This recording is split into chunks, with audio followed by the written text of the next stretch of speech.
supposing, by pointing out all the failings, that it was going to cost the airlines and, more to the point, the privatised airport corporation, big bucks to rectify.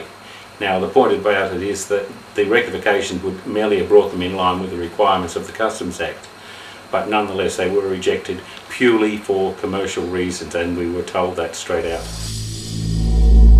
When I first heard of my reports being leaked 2.5 years after I wrote them, my first thought was, I think that was 31st of May, and unfortunately Schapelle would have been convicted on the 27th of May of 2005. My first thought was, somebody obviously had this story. Why didn't they publish the story whilst the trial was still going on? And it is well known. They use it, the corrupted personnel behind the lines in the baggage handling or wherever are using the domestic airports to smuggle drugs between the state capitals, for instance. That, yes. It's always been from the very bottom, from the cleaners, the guys who push around mops and buckets, right up to the top, whether it's the commercial side such as the airline staff themselves, or even some customs officers, I mean, or quarantine for that matter. But when I came back on duty in 2005, and when Schapelle Corby was on trial, and those officers who hadn't already resigned were absolutely consumed with anger. There's no other word for it, sheer fury, that reports that we'd submitted to point out exactly these vulnerabilities had now resulted in this, which we'd warned against over and over and over.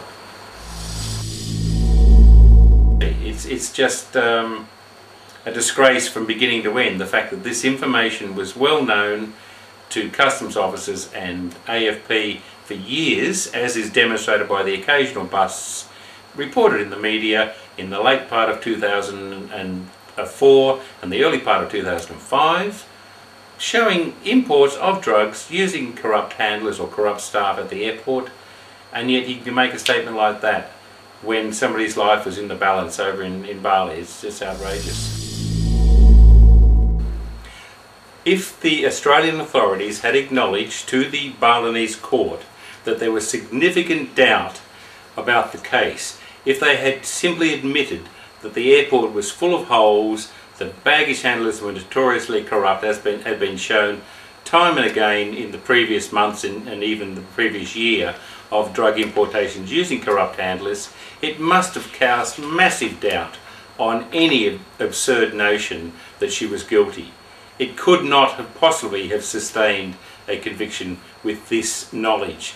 But the really awful thing about it is that if my reports had been acted upon when they were written 2 years previously, this situation should never have arisen.